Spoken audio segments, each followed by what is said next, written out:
Okay, here we are. Oh my gosh. At KBIS. KBIS in the South Hall. Can you believe this? No. We are joined today by Corey Damen Jenkins. He is the, tell me again. Lead designer and principal. The lead designer, principal, and chief executive officer of Corey Damen Jenkins and Associates. And so we are so happy to have you with us today. Thanks for having me. So much for the introduction, right? That was great. You kidding? We just didn't want to do we don't want to do you wrong. We are totally fine. I just love long, lengthy titles because why not? We only live once, right? Yeah, it's memorable. I mean, seriously, if you were just Corey, then people be like, wait, what was that? But it's Corey Damen Jenkins. It's just got this thing that you have to say all three. So 3 names. Yeah. The thing. Bobby Burke always calls me 3 name. 3 name. Yeah, it's always 3 name. I'm like, I'd rather be 3 name than 2. So I like it. Yeah, it works. I like you remember. So we like to start these with a win. Can you share what your win is maybe?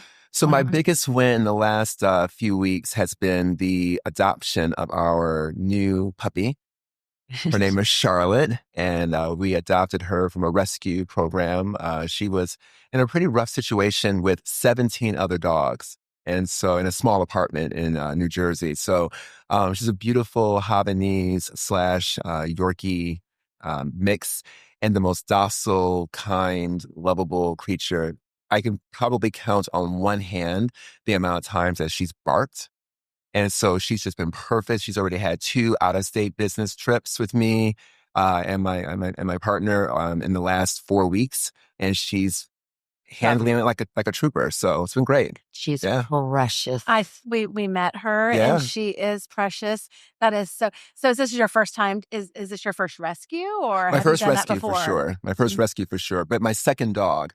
But definitely very different personality, and we travel a lot for work. So I'm so thankful that already she's proving that she'll be up to the challenge of being a real pup and getting out there in the world with us. So it's great. I love that. Yeah. Okay. What's your win?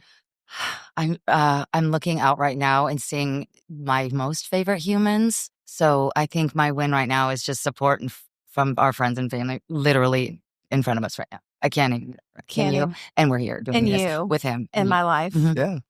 Yeah. So my win is next week. My husband and I will be celebrating 35 years of marriage. Oh, congratulations! And so we are going to go away for 3 weeks and turn off our phones and disconnect in a way that we've never done before. And so that for me is my win. Yeah, it's wonderful. To that point, have you ever disconnected for 3 weeks? It's been a long time since I've disconnected for that long of a period of time. Yeah. But, if you can make it work, that's awesome. It's amazing. Hopefully this winter I can do that, the holidays. Where was the last place you traveled not for work? Paris. We were in Paris for Christmas. That's like our family tradition. So we get away to France for the holidays. We love to celebrate Thanksgiving, obviously, with our family here in the States.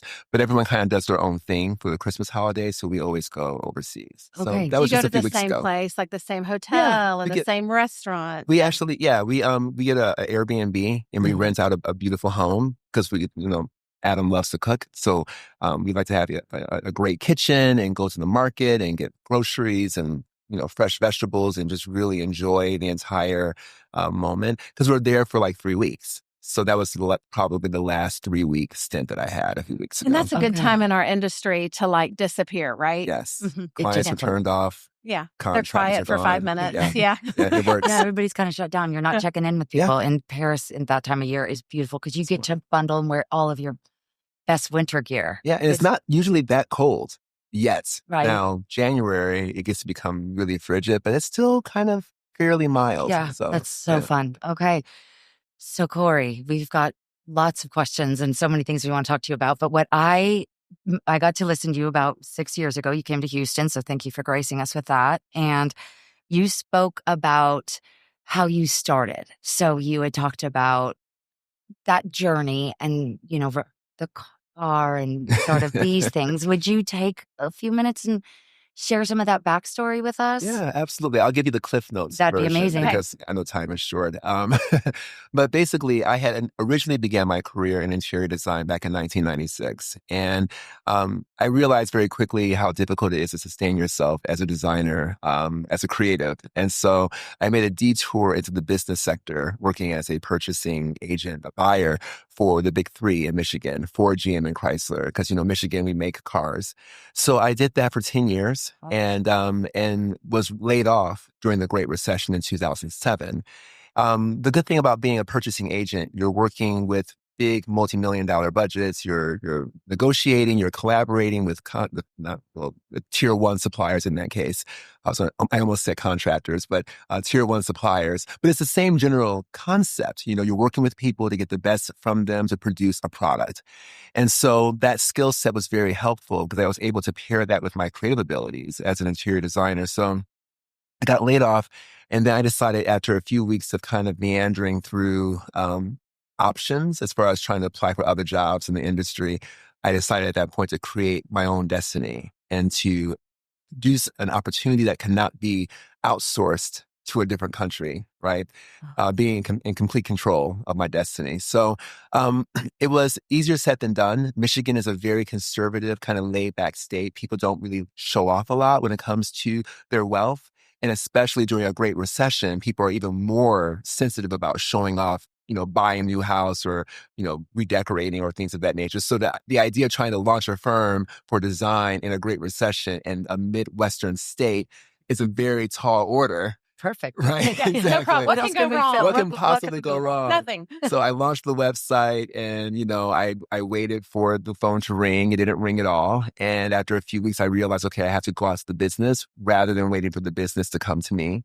And I went and put together some color boards, a satchel of sketches, three-dimensional renderings of rooms, some CAD floor plans, and then set out on a comprehensive grassroots campaign of sorts, really. I mapped out the wealthier areas of Metro Detroit and rented an Enterprise Chrysler 200 vehicle because you can't, I had a Honda Accord at the time, but because I knew that most of my wealthy customers were going to be connected in some way, shape, or form to the Ford, GM, or Chrysler. Smart. I didn't want to pull up into the driveway driving a foreign vehicle. So it's brilliant. Right. So I went to the Enterprise, Rent the Car People, and got a Chrysler 200. And I just drove from house to house, suburb after suburb, one gated community after another, knocking on doors. I set a goal for myself for 1,000 doors. And I told myself if I didn't get a hit by 800, I would just hang it up and wait the recession out and maybe get a job at Starbucks or something, Right. Or Enterprise, because you would just become the best customers, right? There you go. I knew them very well at that point. But I knocked on 779 doors in the process. And most times people did not answer the door at all. Although I did develop an uncanny ability of detecting movement within the house by looking at the glass panes in the windows and seeing the vibration. I know you're in there. I can feel their presence through the architecture of the building. Yes. So I'm an most interior designer. I know that. I can feel you in there, right? But most people did not answer the door at all. I did have quite a few doors slammed in my face. Wow. I had a couple of people call me some rather unsavory names that are racist that I can't repeat here on this podcast. And then I had I had two different occasions where people set out dogs to chase me off the property. I got up real close and personal with a Doberman Pinscher and then a pair of Huskies, and one of which had one eye was green and one eye was blue. And I had no business knowing how that level of detail. That's how close he got. So I got very discouraged after a while, knocking on all those doors and all that rejection, especially coming behind already being laid off, which was the first massive rejection, after 10 years of being a successful, business partner at that company. And so I said, okay, I'm going to round this goal down from 1,000 doors to 800. If I don't get a hit by 800, I'll just hang it up. At the 779th door, this really wonderful couple came to the door, the doctor and his wife. They invited me in. It was a cold winter day. And they offered me coffee and scones, which was the first time that anyone had offered me anything. That's always a really great sign when someone offers you refreshments, especially on a cold winter day. It says that they view you as a potential partner and not as the hired help, you know? And so they gave me a nice cup of coffee. I got through my entire presentation. They hired me to do the project, and we did a complete gut reno and transformed the home. Took a few months to get that all done, and then after I completed the project, I hired a really great photographer named Beth Singer, and she photographed the project. I put it on my website, which had been just thirsty for real work finally. And then 3 weeks later, executives from HGTV's casting department saw my work online, just kind of scouring the internet, and cast me on my first television show. So I competed on this Design Star competition. It was insane. It was crazy. And I was, again, my self-esteem was kind of jacked up through all of this process, but I did win on that competition. And that kind of catapulted us to the next level of our firm's legacy. Do you still have a relationship with that couple? I'm interested to know. I do. Yeah, they're at our wedding. I talk to her at least once a month. We do these little coffee clutch club Zooms where we'll get on Zoom and we'll literally have our cups of coffee out. And often it's just me and her. But the last time we had one, her husband joined us, and we'll go to Michigan and we'll have dinner with them. They come to New York. We always make it work.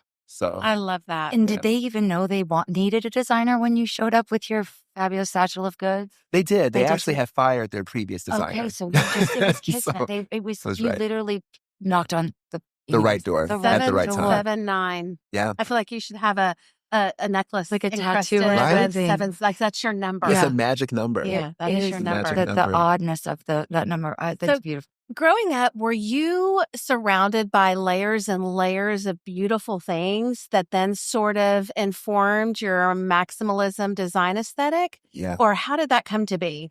Absolutely, Rainey. I come from a long line of decorating ladies that appreciated fine design. My grandmothers on both sides love design, both of their homes. My grandmother in Chicago, Della, she had a fantastic home with very traditional neoclassic elements, well done, color coordinated. She had peach and cream and black and chocolate and gold. And then my grandmother in Detroit had one of those beautiful boulevard-style homes in Detroit when Detroit was in its heyday, back in the 60s, when the Supremes were reigning supreme with Stevie Wonder and the Jackson 5. So they had a beautiful home there. And again, very much into decor with her lavender and cream and a little bit of chocolate. That was her favorite color palette. And then my mother loved to decorate too. And our home was always being refinished in the 80s and the 90s. They were always redoing the home full. Not really gut renovations, but definitely new wallpaper, new paint, new furniture, new art, facelifts, constant facelifts. But I will always come behind my mother and redo everything that she had done. Really, what would she say about that? I think she always thought that it was her idea because they were always very subtle changes. Like I'm going to just move this vase, to this table. I'm going to, flip this pillow on this side. I'm going to, straighten this artwork, or I'm going to, change the stack of books. And I think that people would come over and just compliment her on how beautiful the home looked. And I think she just thought, oh yeah, it does look great, because I think she thought she had done it, but it was actually her son coming behind her and adjusting. That kind of speaks to the generosity of a human that you are, because it shines through in so many ways that people might not realize when they watch you on the masterclass. You're always gracious and you're always kind, but that is a moment some other kid, myself mostly, probably would have been like, hey mom, look what I did. Yeah. And it's that quiet kindness that you gave her because she owned it, but she's the mom. She's the mom, and it's that respect that you obviously give to everybody around you, and including us. I mean, it's my pleasure. Anyways, it's just it's just telling of who you are, and it's special. So exactly. Yeah.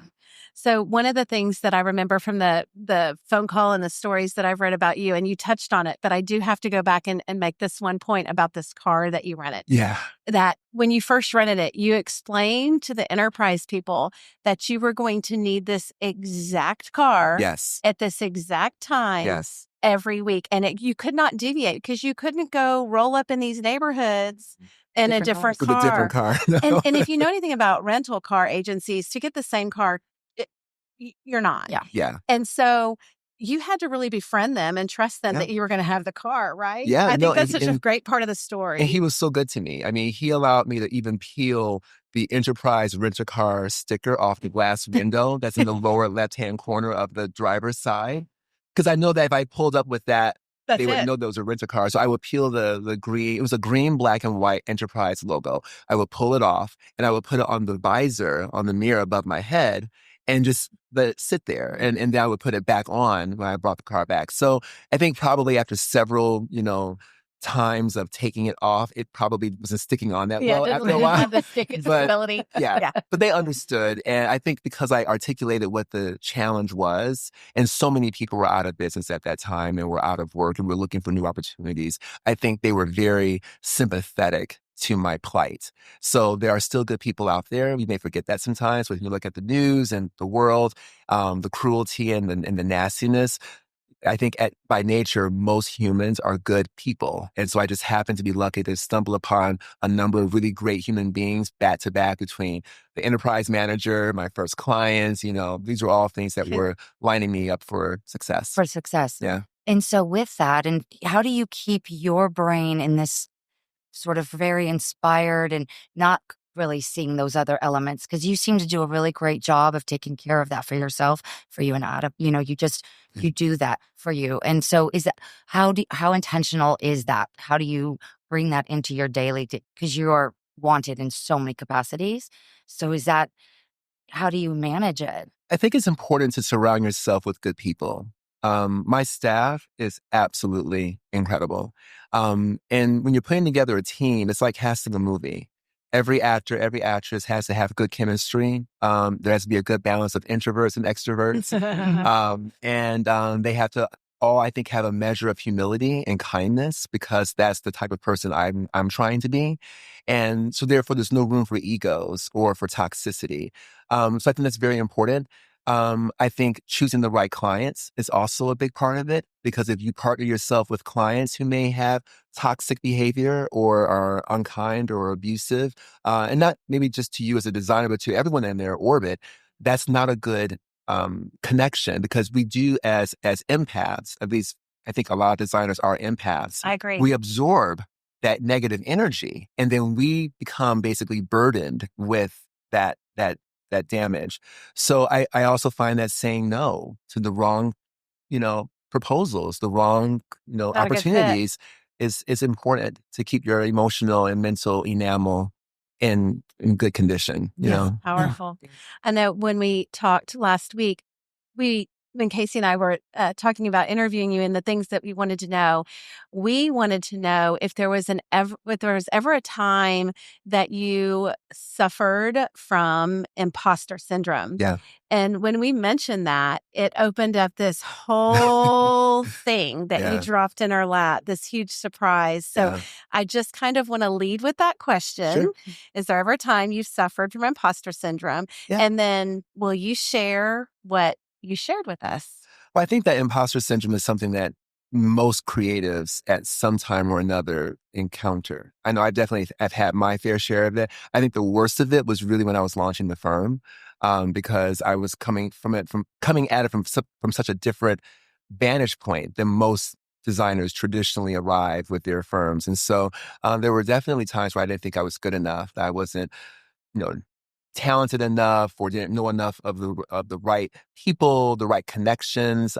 Designers in Michigan were a bit cagey with sharing resources and sharing who their best painter was. So I had to go through a lot of trial and error, and that does not help your self-esteem if you're making bad choices with subpar contractors, right? Right. So I definitely think that I suffered from that. And every once in a while, I have to continue to remind myself that imposter syndrome is very much like a form of emotional cancer. Cancer, once you have it, you can mitigate it. You can keep it from progressing from a stage 1 to a stage 4, but you may never completely eradicate it. And so I think for those of us who are infected with imposter syndrome, it may be more about managing it and keeping it in remission than necessarily getting rid of it, because we're human beings, right? So And these things powerful. do trigger us. That's a wonderful way to I look love at it. And yeah. And then I think you spoke to this whole idea and something very exciting that you're working on. Is that something that you can tell us about today, or? Which one? You talk about so I many think things. was it in your forward of something that you're working on?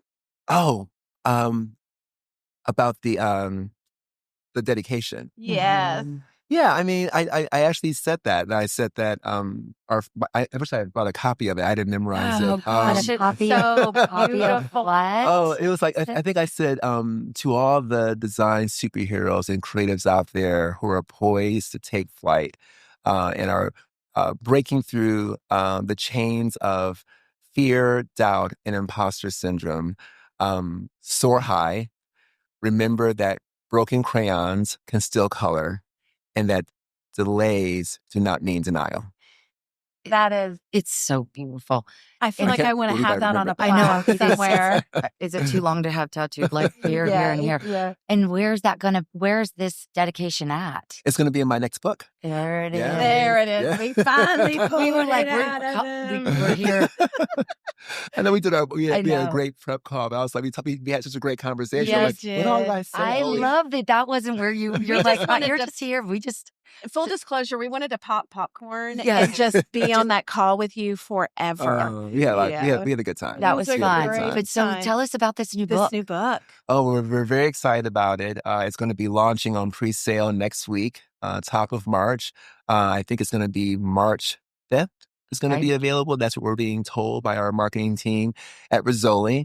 And it's my second book, my second coffee table book, coming behind our first publication with Rizzoli, which was entitled Design Remix. It came out in 2021.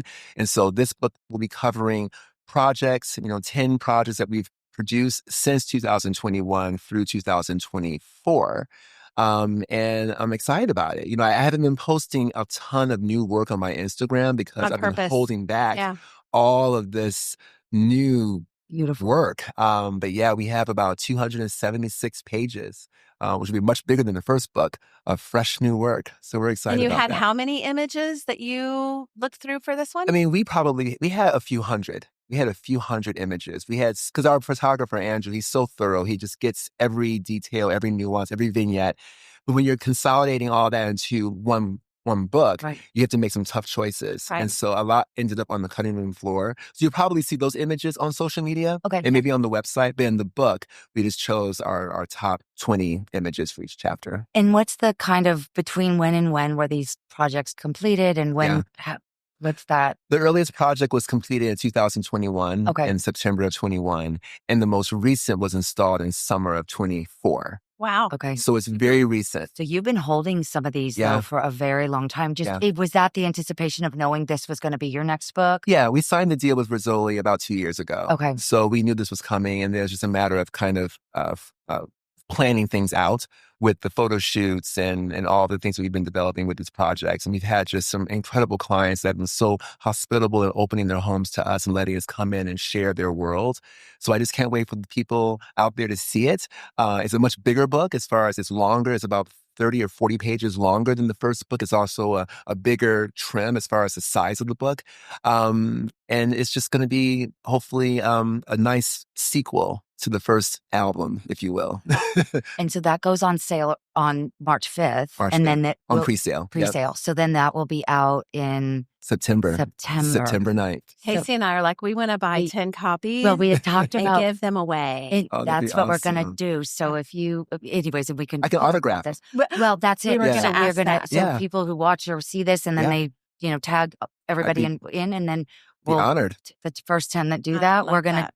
Yeah, give be to- honored to because- do that. but we can't get our hands because I still have mine in office and it's Still there. The remix is Yeah. just so beautiful and Oh. colorful. But you said this is just very different than remix because of stories and because it's not. So it kind of people have something exciting to look forward to. Yeah, there's some similarities between the two books. This one is project driven, whereas the first book was driven by themes, like how to decorate with color, how to decorate with pattern, how to decorate in black and white. Whereas this book is driven by 10 projects. And then like the first book, we have these takeaways on how to do these things yourself. I think people love having a takeaway, a DIY payoff moment where they feel that they've won something versus just buying a fancy book. They do want to learn something about how to incorporate these different things in their own personal lives.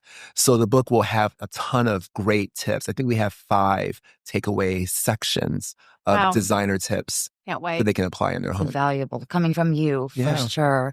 So you're standing here as this almost going to have a birthday coming up. I'm not going to divulge your age if you're an age person, but thanks. Do you have when Instagram did that, do well by your 8-year-old and your 80-year-old person? Do you look now at yourself and think about that 8-year-old Corey and what would you tell him now? And then, moving forward into your 80-year-old self. Yeah. So that's a great question. That's a great question. I would tell 8-year-old Corey that it's going to be okay. You will lose all of your hair. and it will still be okay. And that also be okay. Handsome as hell. Oh my God. But you're going to get these rad glasses. Yeah, you're going to get these cool glasses because you'll also lose your eyesight, But as a child in school, I was always different. I was raised in a very strict Christian household. Obviously being different, as a young gay child and being very interested in design and fashion and colors and pattern and being an artist. I was also really into writing, and I was at the top of my class as far as my grades. So I was basically a nerd. And so we had all of those things combined together. Kids picked on me constantly. Yeah. I remember spending every lunch period in junior high and most of my high school years in the library, because I could not bear to go to the cafeteria with all the bullies that were picking on me every single day. The school bus, I would always sit in the very front row because all the bad kids sat in the back. I didn't want to get my butt beat up in the back, of the bus. So I would tell that younger version of myself that as crazy and as dark and dystopian as I thought life was going to be at that, chapter of my life, that the light at the end of the tunnel really did turn out to not be a train, but it really is sunlight. There'll still be some challenges, but I like that. You're going to be okay. You're going to be okay. So I have a question for you. All of these, I know I just want to stay on these same topics forever, right? But in thinking about the gorgeous interiors that you've created, and surely everyone has seen several of them by now, I wonder if there was ever something that you purchased, that you curated, that you put in a client's house and that you've thought about after that and thought, oh, I wish I had kept that piece for myself. Like, is there a piece that got away? Yes. Every project, I have a piece or pieces that get away from me. We just completed a really fantastic apartment for a wonderful woman and her 2 daughters on the Upper East Side of New York. And she has a mirror in her front hall. It's a 19th century federal style mirror, gilded with beautiful prongs to hold candles, like a candelabra of mirrors. So it's an oval mirror with all these beautiful carved floral ribbon, motifs with holders for like 6 candles, like tapered candles. And they are coming off on these little arms. And it's just this incredible piece of jewelry. And I almost did not show that to her because you wanted it. I wanted it for myself. Yes. But I know that she had been looking for it. We had been looking for it for several weeks to kind of finish off this front hall space. And I said, you know what? This client and I are becoming dear friends. We're also neighbors on the Upper East Side. I can just stop by frequently and pet the mirror and stroke the mirror and light the candles and then go home and fantasize. Yes, exactly. So I said, okay, I'll let you have it. But it happens often for you, huh? Every project. Yeah. But I think that's also part of why I love what I do. That's right. I'm giving my clients the very best of what's possible. And I would never give them anything. It's like a doctor. I would never give any patient a treatment that would not save my life. I love that. I love that. And so in that moment, when you're finding these pieces, is everything kind of curated specifically for a client, or sometimes are you just out and you're like, this is too fabulous to pass up. It will go somewhere at some point. How are your process? I mean, everybody's so different with that stuff. Yeah, we don't carry a lot of inventory. Yeah, okay. I don't like carrying inventory. I don't like paying for it. That monthly bill. So occasionally I may come across something. We were in the south of France and we came across a few things that were just so incredible, too incredible to pass up, that we went ahead and scooped them up, and the client did purchase them. But aside from that, it's more about really tailoring it to the client's needs. I mentioned being like a doctor. I love to speak in analogies like I did on Masterclass. And so, when you're a doctor delivering a baby, the baby should look like its parents, right?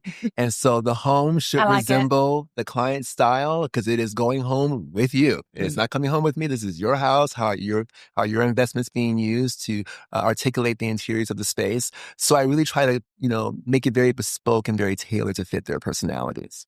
That beautiful. So let me switch this. Let me reframe this just a little bit to Corey, like the non-designer.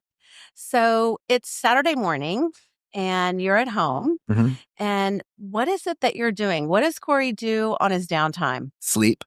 I like it. Recharge. Yeah. It's a recharge. Yeah.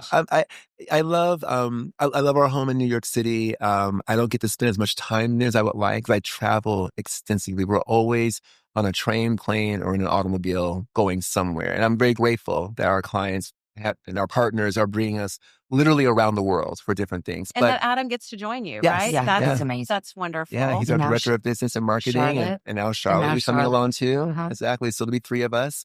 And so it really works out well. But we put a lot into our home in New York, and I don't get to enjoy it as much as I would like. So I think a Saturday morning for me, Rainey, is just curling up in my pajamas, watching TV, mindless entertainment, cinnamon toast crunch if I can pull it off, right? And just not answering my phone and not opening my laptop. But such a luxury for me right now. So do you have like guilty pleasure TV? Like, what are you watching? Star Trek. Really? I'm a huge Trekkie. You're a Trekkie. Massive Trekkie. Okay. I love it. What is there? What is it? What is the draw? What's the appeal? It's the optimism. It's the promise of a better future than what we have today. And when I was a child, I was very much into science fiction. Remember, I was that nerd. Right. So all those lunch hours in the library, I was reading books by, Hans Christian Andersen and L. Frank Baum with the Wizard of Oz series and, these different science fiction writers. And so I really enjoyed that. And I, got attached to those types of those kinds of categories for entertainment. So anything that involves science fiction, like Star Trek, Star Wars, and Marvel. I'm a huge comic book nerd. I have a million comics collected. My grandfather got me turned on to that. So that's where you'll find me, is on Disney Plus or Paramount Plus and whatever they have to offer in those categories. So when you were drawing as a kid and all of those times, and you're one of the most articulate, well-spoken humans I've ever to been listen around. to, it's just beautiful. So it's clear you spent plenty of time in the library. I spent time in the library for similar reasons. Yeah. Growing up, but I wasn't reading. I was probably smoking something, eating some. I have no idea, but I was in there just not doing what I was supposed to be doing. I should have probably taken the time like you did, and I'd sound a lot better. But during those times of sketches, were you ever doing comic stuff? Was that ever something that absolutely, like characters? Did you have a character? Like, did you create one? Yeah. I had so many superheroes and heroines that I was drawing. I loved Linda Carter as Wonder Woman. That was the era that I grew up in. That whole late 1970s, early 80s. That's when I was a child, and she was still right. She was still running those first 3 seasons on TV. She was mine. Yeah. So I was loving drawing her, and also drawing very futuristic buildings and architecture. So and my mother has all those sketches, so we have the receipts. In terms of the interest in design and architecture was in me. It is in even if it was influenced by like the Jetsons or these other science fiction leaning shows. The desire was later draw architecture. I love that you called them receipts. Yeah. I'd never heard it referred to. You have to have proof. That is so fantastic. Okay. So if you weren't an interior designer, what would you be? What would your career path have been? It probably would have been in fashion. Yeah. I love fashion. I love textiles. I love prints and textures, silk and cotton and leather and patent leather and velvet. I just love what we do with textiles in our designs. So if I wasn't putting it on drapes and sofas and on the rugs and the floor, I probably would be putting it on human beings as far as attire. Yeah. Love And that. you always look amazing. So Thank was there, in our industry, there's always dinners and you get invited and, you show up because you might possibly meet somebody.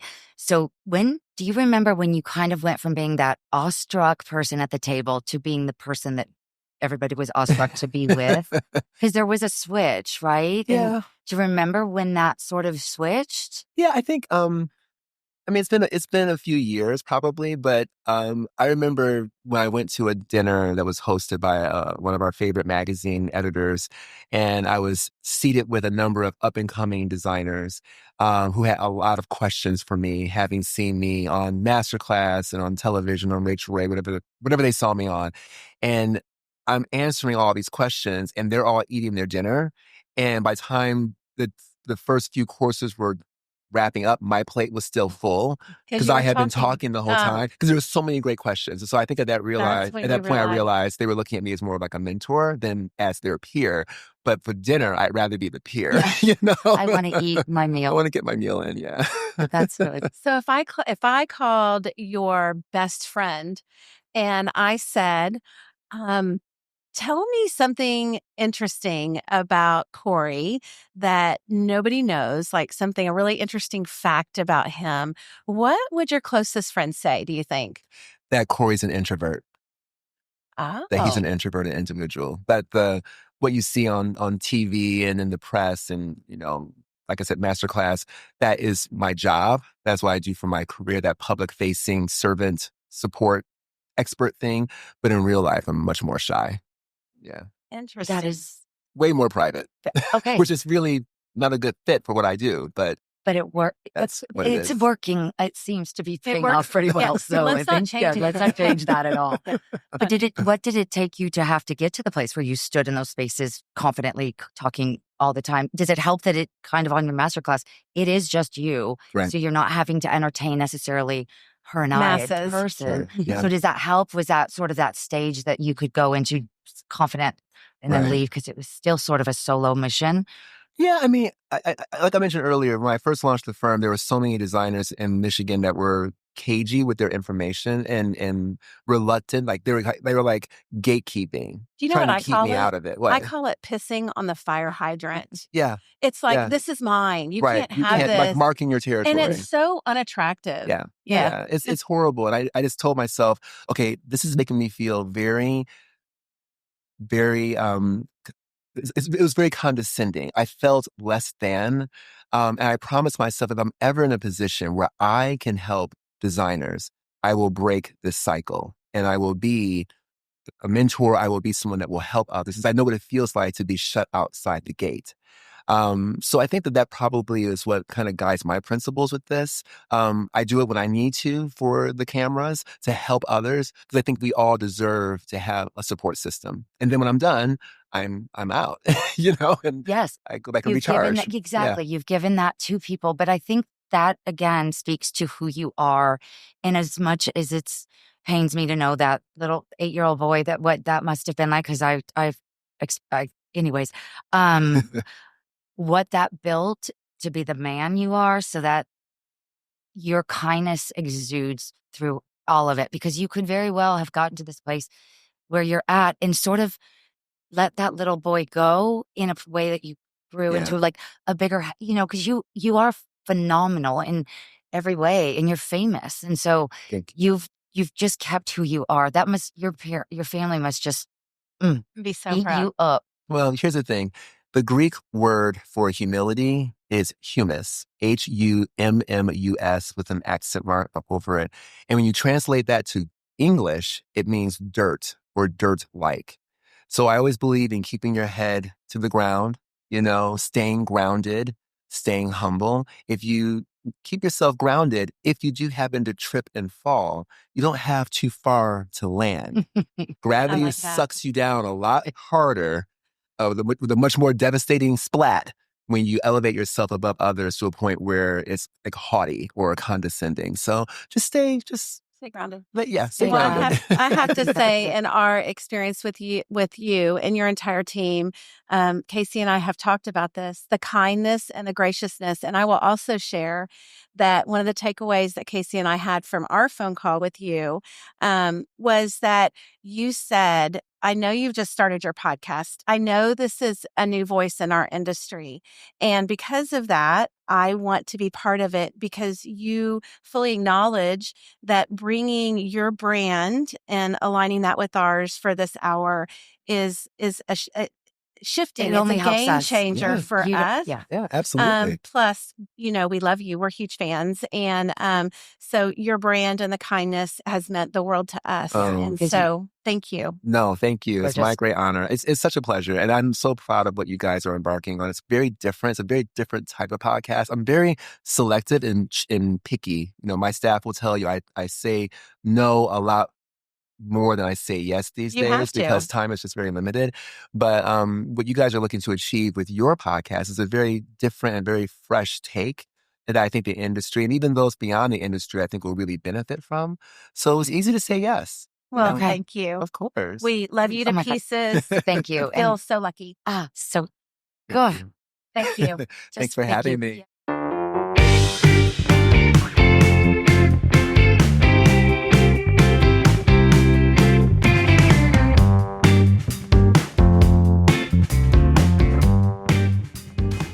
Hey pros, designers, builders, contractors, if you're not using AJ Madison Pro, you're leaving time and money on the table. AJ Madison Pro is the ultimate appliance solution for professionals who need fast, reliable access to top brands without the headache of back orders.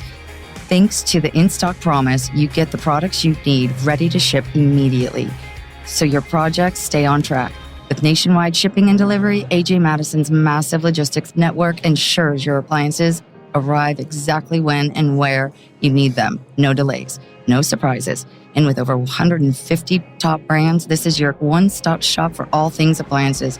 Our team of industry experts provides personalized service to help you select the perfect appliances for your project, ensuring a seamless experience from the start to the finish. Plus, here's the insider tip. Qualified builders and architects gain access to exclusive trade programs with significant savings on select luxury brands. AJ Madison Pro handles the registration for you, so you get the best deals with no extra work required. Join AJ Madison Pro today at ajmadison.com/pro and get streamlining your products with ease.